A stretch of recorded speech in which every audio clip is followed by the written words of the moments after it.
I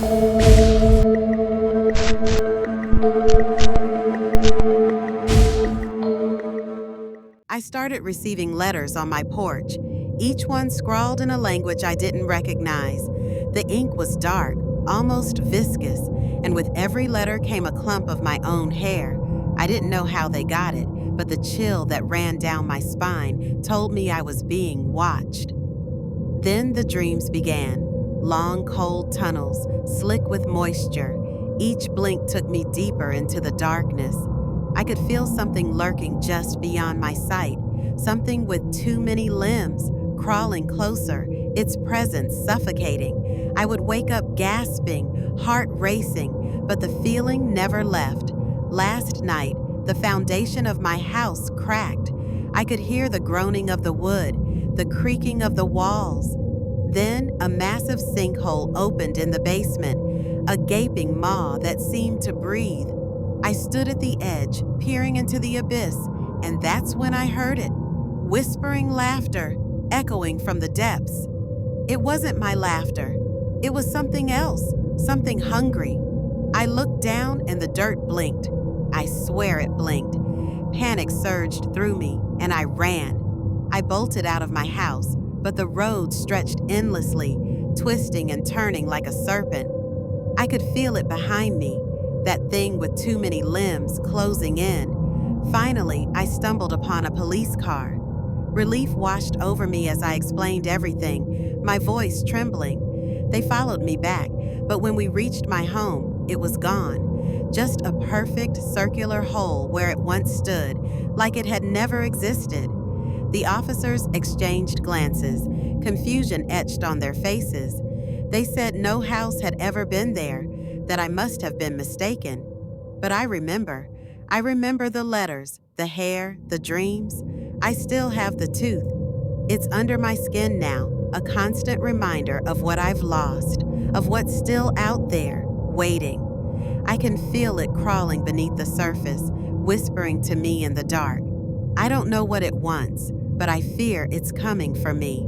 And I can't escape. I can't shake the feeling that something is watching me. It started with a trail of dirt, blood, and paw prints leading away from the shed. I thought it was just my imagination, but the evidence was undeniable. I bought floodlights, thinking I could chase the shadows away. I salted the doors, convinced it would keep whatever was lurking at bay. But sleep? That became a luxury I could no longer afford. That's when the voices began. At first, they were faint whispers, like the rustling of leaves, but soon they grew louder, echoing from beneath the floorboards. "Let us in. We're so close now." They sounded like me, like my own voice pleading for release.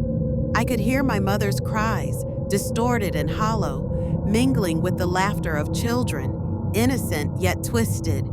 It was a cacophony of despair that clawed at my sanity. Desperate for answers, I drilled a hole in the living room floor.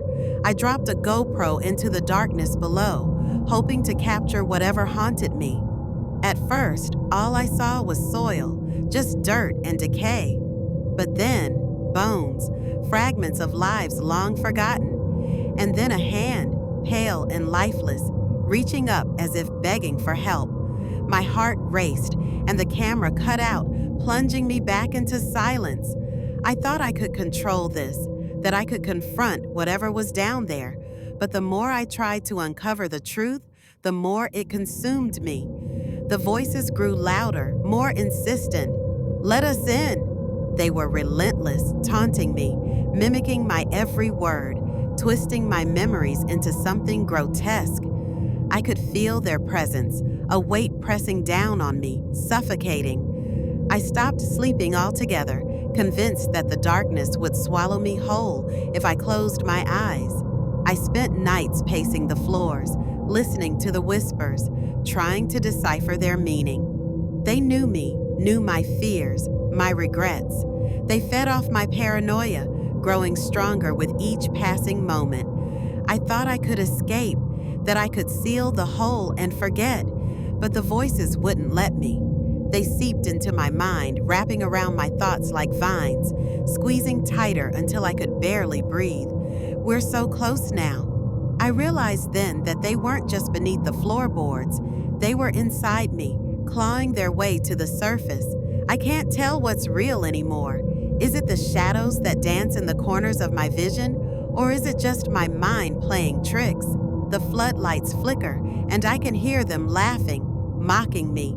I'm trapped in this nightmare, a prisoner of my own making. And the worst part? I know they're waiting for me to let my guard down, to give in to the darkness. I can feel them creeping closer, their whispers growing louder, more urgent. Let us in. I'm not sure how much longer I can hold on. The line between reality and the abyss is blurring, and I fear that soon I'll have to face whatever lies beneath. The truth is, I'm terrified of what I might find. I never believed in the old stories, the whispers that dance through the shadows of our family history. But as I stand here in the dim light of this basement, I can feel the weight of the past pressing down on me. My fingers tremble as I sift through the dust-covered box I found beneath the floorboards of the farmhouse.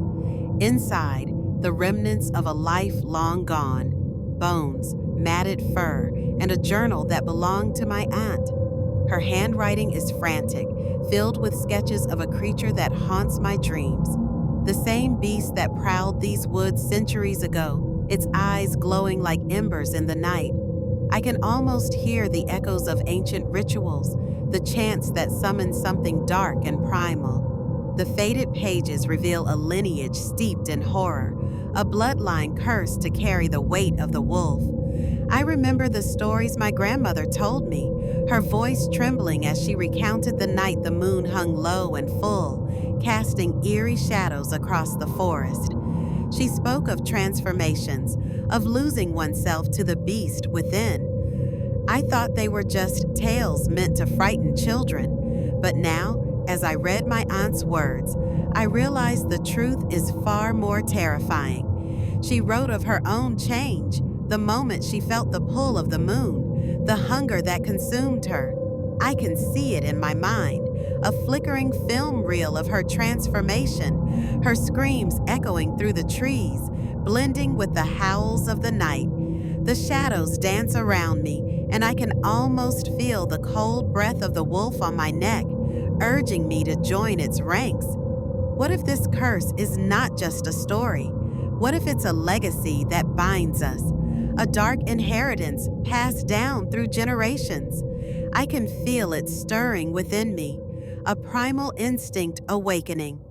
The forest calls to me, its secrets hidden beneath layers of time, waiting for someone to uncover them. I glance at the torn pages again, the drawings of the beast, its eyes filled with a hunger that mirrors my own. The realization hits me like a cold wave. I am not just a bystander in this tale. I am part of it. The blood that courses through my veins is tainted with the history of the wolf. As I descend deeper into the shadows of this basement, I know I must confront the truth. The moon is rising, and with it comes the promise of transformation. I can feel the pull, the call of the wild, and I wonder, will I succumb to the curse, or will I find a way to break the cycle? The answer lies in the darkness, waiting for me to embrace it.